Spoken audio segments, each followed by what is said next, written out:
Fitch Ratings says the U.S. will keep its AAA credit rating. The agency today reiterating this country should get the highest grade and issued a stable outlook. S&P, of course, downgraded the U.S. earlier this month, and Moody's has the U.S. on a negative outlook. Time to let the Willis watchdogs out. Greg Knapp is the morning show host on KCMO Talk Radio 710 in Kansas City. Rachel Kugel is an attorney with Kugel Law Firm. And Andy Levy is an ombudsman, really, for the Red Eye on Fox News Channel. Greg, let's start with you. Sure. Really, these guys aren't that far apart. When you look at short and medium-term debt, yeah, it's not so bad. It's the long-term debt that kills us. When you look at 100% of our debt now, we're 100% debt to our GDP output. That's like a household family saying, we bring in 80 grand, we owe 80 grand on our credit cards.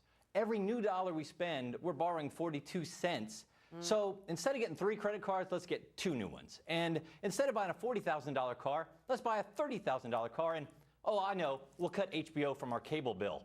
That's cutting spending as far as our government sees. Wow. And if we keep that going, even Fitch is going to downgrade us. Doing a lousy job. Rachel, what do you say? I say this is total conflict of interest. I don't trust S&P at all. I mean, this is the same company that gave high ratings during the mortgage crisis debacle. In my opinion, they're complicit in that debacle.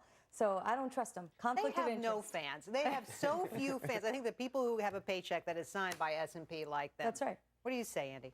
Yeah, I'm kind of with Greg. I think these the ratings aren't actually that far apart. You got S&P says the planned budget cuts aren't enough to stabilize our debt. So they downgrade us. But you've got Fitch saying that we're at the limit of our level of government indebtedness that's consistent with maintaining a AAA rating. So we're kind of on the verge. So either way, it's not like yay America, right? No, it's not like yay America. We got a long way to go to yay America. Let's move on. Florida Governor I just wanted to throw it. Oh, please do. I'm sorry, go ahead. Please do. I just wanted to say, tying on to the idea that the irony is, yes, Congress got mad at these ratings agencies for not downgrading the risk on those securitized mortgage deals, and now we're getting mad at them because they are downgrading risky stuff. So they can't win. No, let's be specific here. We're angry because they get a lot of respect in the marketplace, and yet, can you believe what they say? I mean, that's really what's behind it. But I digress. Let's talk about the Florida governor, Rick Scott. He's been one of the most vocal opponents of Obamacare. But a new report shows the multimillionaire is enrolled in a taxpayer-subsidized health insurance plan offered by his state. He's joined by nearly all 160 state legislators in the program that costs just about $8 a month for individual coverage. I kid you not, $30 for families. Rachel? Yeah, well, it's a really bad PR move. I mean, that's clear. It's not what he should have done. He's not getting paid as governor, so financially, it's at best probably a wash. But what it shows is the difference between forced health care and coming up with interesting plans where regular consumers can try and get the same kind of care that state employees actually have. We've been saying this for a long time. This is something that everyone should be able to get. Greg, what do you say? Yeah, I tend to agree with that, hey, look, you know what it shows? People will take a great deal if they don't have to pay for it. The people who are paying for it are the Florida taxpayers for all the state workers. In fact, just in March, they were talking about, hey, state workers, you guys are going to have to pay a little bit more for your health care because the taxpayers can't afford it anymore. And the governor should have led by saying, we've got to fix this because it's unsustainable for the state. All right, Andy. Well, yeah, the thing is he's entitled to it. It's part of the perks or whatever you want to call it. But the thing is, it's a little gross, mainly because he's a multimillionaire. Yeah. You know, he doesn't need this. And the thing that really bothers me is his spokesperson sort of refused to answer questions about it because he said the governor's health care coverage are private matters. Well, no, it's not. You've got a taxpayer-subsidized health care plan. If you had a private health care plan, yeah, then it's none of anyone's damn business.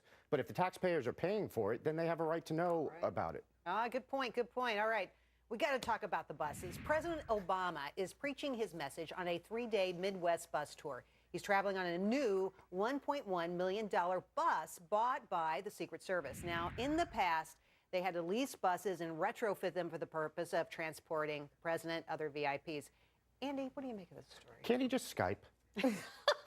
do a Google Plus huddle, something.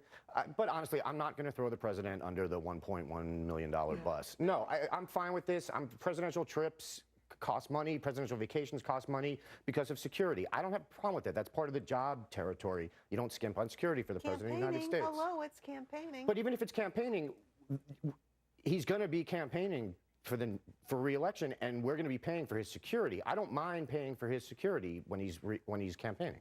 All right, Rachel, what do you say? GOP candidate's going to get it too. Yeah. So even-handed. so everyone gets it, and honestly, it's something we can be proud of, like Air Force One or anything else. And maybe it's one of those things that we need right now that makes us say, "Yay, America!" All right, I like that. Greg, Well, to you.